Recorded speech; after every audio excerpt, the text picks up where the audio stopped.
혹시 당신이 인천 연수구에서 작은 제조회사를 운영하는 그런 대표님이라고 한번 상상해보죠. 밤낮으로 연구해서 정말 괜찮은 신제품을 만들었어요. 이제 이걸 더 넓은 시장, 어쩌면 해외에까지 팔고 싶은데 인증이라는 아주 커다란 벽에 딱 부딪힙니다. 비용도 만만치 않고 절차도 복잡해서 어디서부터 시작해야 할지 좀 막막하시죠? 오늘 저희가 분석할 자료는 바로 그런 당신을 위한 맞춤형 나침반입니다. 인천광역시 연수구에서 발표한 2026년 국내외 우수 인증 획득 지원 사업 공고문 딱 한 장인데요. 저희는 단순히 이 공고문을 읽어드리는 게 아니고요. 이 행간의 숨은 의미를 파헤치고 이걸 어떻게 당신의 사업을 위한 강력한 무기로 만들 수 있는지 그 전략까지 한번 같이 탐색해 보려고 합니다. 네, 맞습니다. 이런 지원사업 공고문은요, 그냥 정보만 나열한 문서가 아니거든요. 이걸 어떻게 해석하고 활용하느냐에 따라서 수백만 원의 지원금, 그 이상의 가치를 얻어낼 수 있죠. 오늘 저희의 목표는 이 공고문을 당신 회사의 미래 성장 계획서 초안으로 만들어드리는 겁니다. 좋습니다. 그럼 그 성장 계획서의 첫 페이지를 한번 넘겨보죠. 사업의 공식 명칭은 2026년 연수구 국내외 우수 인증 획득 지원 사업. 이름은 아주 직관적이네요. 연수구에 있는 중소제조기업이 기술 경쟁력을 높일 수 있도록 인증 비용을 지원해준다. 뭐 이런 거죠. 핵심은 정확히 그건데요. 근데 조금 더 깊이 들여다볼 필요가 있습니다. 공고문의 목적을 보면 기술 경쟁력 강화랑 해외 판로 개척이라는 두 개의 키워드가 나와요. 아, 두 가지군요. 네, 즉 단순히 우리 제품 좋아요 이걸 증명하는 수준을 넘어서요. 이 인증을 발판 삼아서 새로운 시장으로 뻗어나가라는 아주 명확한 방향을 제시하고 있는 거죠. 기업의 성장을 위한 디딤돌을 놓아주겠다 이겁니다. 확실히 그런 관점에서 보니까 그냥 돈을 주는 사업이랑은 무게감이 좀 다르네요.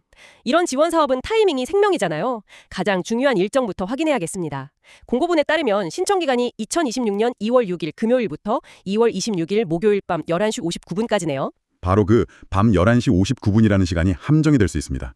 제가 예전에 컨설팅했던 한 업체가 딱 생각나는데요. 어떤 일이 있었나요? 서류는 완벽하게 다 준비해놓고 마감일 오후 6시에 이제 여유 있게 올려야지 하셨대요. 근데 갑자기 그때 접속자가 확 몰리면서 서버가 터진 거예요.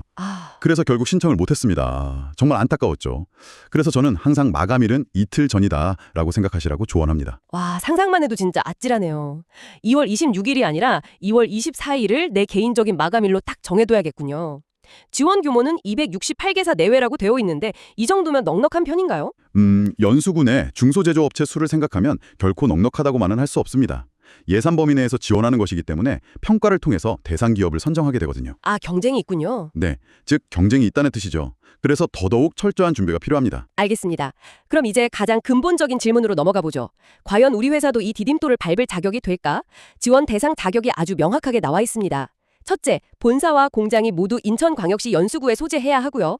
둘째, 업종은 제조업으로 한정됩니다. 그렇죠. 근데 여기서 정말 흥미로운 지점은 내가 누구인지를 아는 것만큼이나 내가 누구이면 안 되는지를 아는 게 중요하다는 겁니다. 지원 제외 대상이요? 네.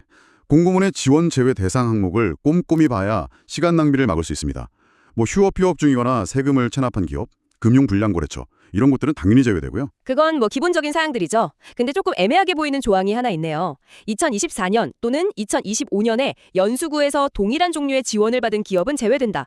이 동일한 종류의 지원이라는 말이 조금 걸려요. 예를 들어서 제가 2024년에 CE 인증으로 지원을 받았어요. 근데 2026년에는 완전히 다른 시장을 보려고 UL 인증을 받으려고 해요. 이것도 중복 지원에 해당되나요? 아니면 그냥 인증 지원이라는 카테고리 자체를 한번 받으면 2년 동안은 끝인 건가요? 아주 날카롭고 현실적인 질문입니다.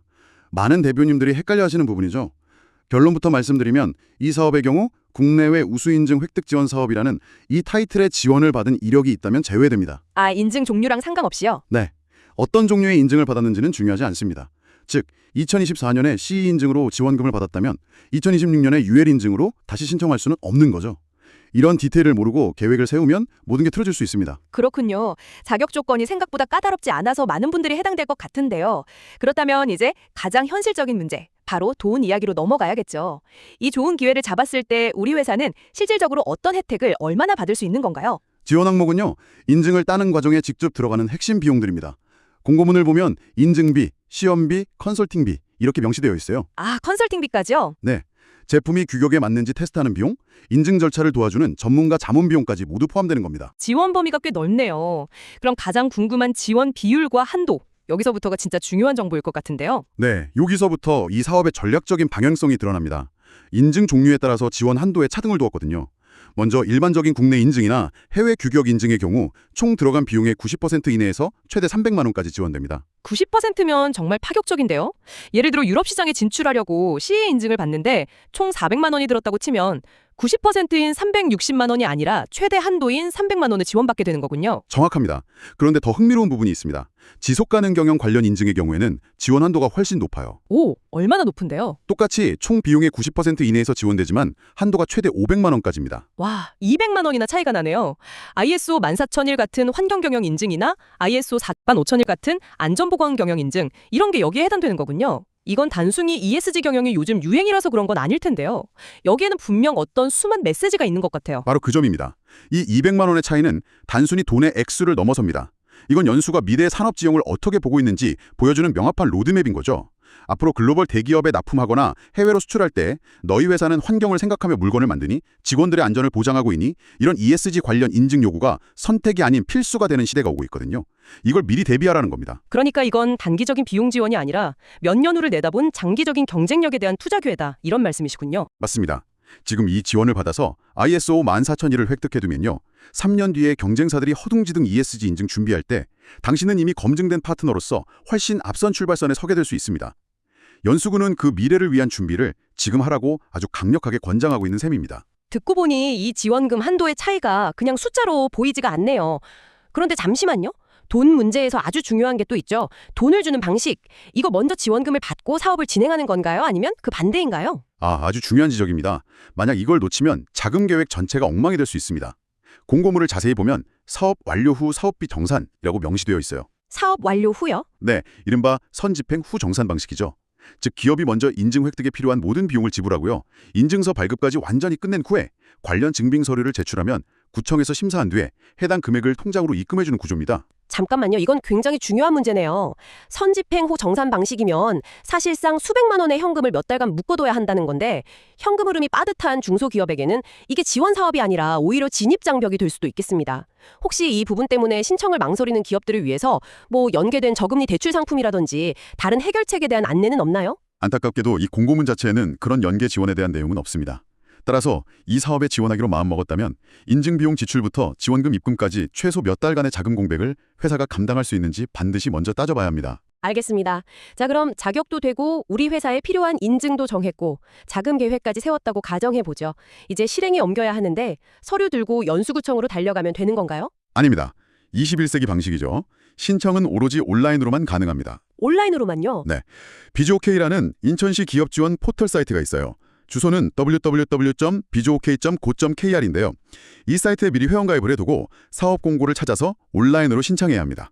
방문, 우편, 이메일 접수는 절대 받지 않는다는 점을 꼭 기억해야 합니다. 온라인으로만 가능하다는 점 다시 한번 강조해야겠네요. 그럼 온라인으로 신청할 때 어떤 서류들을 파일로 만들어서 올려야 하는 거죠?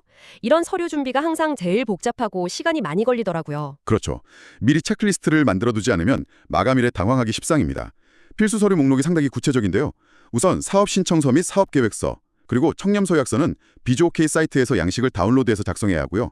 그 외에 회사가 직접 준비해야 할 서류들이 있습니다. 어떤 것들인가요? 사업자 등록 증명과 공장 등록 증명, 우리 회사가 중소기업이라는 걸 증명하는 중소기업 확인서, 세금을 잘 냈다는 국세 및 지방세 완납 증명서, 그리고 마지막으로 회사의 재무 상태를 보여주는 최근 2개년, 그러니까 2024년, 2025년 재무제표가 필요합니다. 이 서류들은 대부분 홈택스나 정부24에서 미리 발급받아서 스캔해두는 게 좋습니다. 와, 꽤 많네요. 그런데 여기서 끝이 아니라고 들었습니다. 심사에서 가점을 받을 수 있는 일종의 치트키 같은 서류들도 있다면서요. 이게 또 하나의 꿀팁이 될 수 있겠습니다. 맞습니다. 비슷한 조건의 기업들이 몰렸을 때 이 가점 1, 2점이 당락을 결정할 수도 있습니다. 공고문 하단에 우대 항목표가 있는데요. 예를 들어 여성기업, 장애인 기업, 벤처기업, 이노비즈 확인서 등이 있으면 최대 5점까지 가점을 받을 수 있습니다. 사회적 기업 인증서도 해당되고요. 아, 그런 인증서들이요? 네. 이건 심사위원들에게 우리 회사는 그냥 물건만 만드는 곳이 아니라 사회적 가치나 기술 혁신을 위해 노력하는 곳입니다. 라는 강력한 어필이 되는 거죠. 최대 5점까지? 이건 정말 중요한 정보네요. 우리 회사가 가지고 있는 자격들을 서랍 속에 그냥 놔두면 안 되겠군요. 최대한 활용해서 심사에서 유리한 고지를 점해야겠습니다. 그렇죠. 심사는 보통 서류평가로 진행되는데 사업계획의 타당성이나 기대 효과 같은 정성적인 부분과 재무 건전성, 그리고 이런 가점 항목 같은 정량적인 부분을 종합적으로 평가하게 됩니다. 가점은 합격의 안정성을 높여주는 아주 중요한 보험 장치입니다. 자, 그럼 지금까지 나온 이 모든 복잡한 내용을 우리 창취자분께서 한눈에 파악하실 수 있도록 핵심만 다시 정리해 볼까요? 누가? 인천광역시 연수구에 본사와 공장을 둔 중소제조업체가 무엇을? 인증 획득 비용의 90%를 최대 300만 원까지, 단 미래를 위한 투자, 지속가능 영역 인증은 최대 500만 원까지. 언제? 2026년 2월 6일부터 26일 목요일 밤 11시 59분까지. 하지만 안전하게 24일까지. 어떻게? 비지오케이 사이트에서 온라인으로만. 완벽한 요약입니다. 여기에 마지막으로 정말 중요한 주의사항 몇 가지만 덧붙여드리겠습니다. 첫째, 아까 경쟁이 있다고 말씀드렸죠? 이 사업은 예산 소진 시 조기 마감될 수 있다고 공고문에 명시되어 있습니다. 아, 예산 소진이요. 선착순 평가는 아니지만 예산이라는 한계가 분명히 존재하기 때문에 자격 요건이 되고 계획이 섰다면 마감일까지 기다리지 말고 최대한 빨리 신청하는 것이 유리합니다. 그렇군요. 마지막 날에 신청자가 몰리면 예산이 다 떨어져서 기회가 아예 없을 수도 있겠네요. 서두르는 게 좋겠습니다. 둘째, 제출된 서류는 일절 반환되지 않습니다. 그러니 사업자 등록증 같은 원본 서류를 스캔도 안 하고 그냥 내버리는 실수는 절대 하면 안 됩니다. 반드시 사본을 준비해서 제출해야 하고요. 마지막으로 오늘 저희가 공고문을 샅샅이 알려드렸지만 그래도 사람마다 상황이 달라 궁금한 점이 생길 수 있거든요. 그럴 땐 절대 혼자 추측하지 마세요. 맞아요. 혼자서 이럴 것이다 라고 생각하는 것보다 담당자에게 전화 한 통하는 게 훨씬 빠르고 정확하죠. 공고문에 아주 친절하게 담당자 정보가 나와 있습니다. 연수구청 경제산업과 주무관, 전화번호는 032-749-7812입니다. 이렇게 구체적인 연락처가 있다는 건 그만큼 연수구청이 기업들과 적극적으로 소통하겠다는 의지를 보여주는 것이기도 합니다. 이걸 최대한 활용할 필요가 있습니다. 오늘 저희는 인천광역시 연수구의 국내외 우수인증 획득 지원 사업 공고문 한 장을 정말 속속들이 파헤쳐봤습니다. 자격이 되는 기업에게는 분명 좋은 기회지만 그냥 주어지는 선물은 아니라는 점, 그리고 철저한 사전 준비와 전략적인 접근이 필수라는 걸 다시 한번 느끼게 되네요. 네, 신청 기간을 놓치지 않는 것은 기본이고요. 필수 서류와 가점 서류를 하나하나 꼼꼼히 챙겨서 완벽하게 준비하는 노력이 필요합니다. 기회는 준비된 자에게 찾아오는 법이니까요. 오늘 저희의 분석이 당신의 그 준비 과정에 든든한 가이드가 되었길 바랍니다. 당신께 이런 질문을 던져보고 싶습니다. 당신의 사업을 진정으로 한 단계 도약시킬 인증은 과연 무엇인가요? 당장 눈앞의 수출 계약을 위해 필요한 해외 규격 인증인가요? 아니면 앞으로 10년 당신 회사의 가치와 철학을 소비자들에게 보여줄 지속 가능 영역 인증인가요? 지원사업 신청서에 빈칸을 채우기 전에 먼저 이 질문에 대한 당신이만의 답을 찾는 것이야말로 가장 중요한 첫걸음이 아닐까요?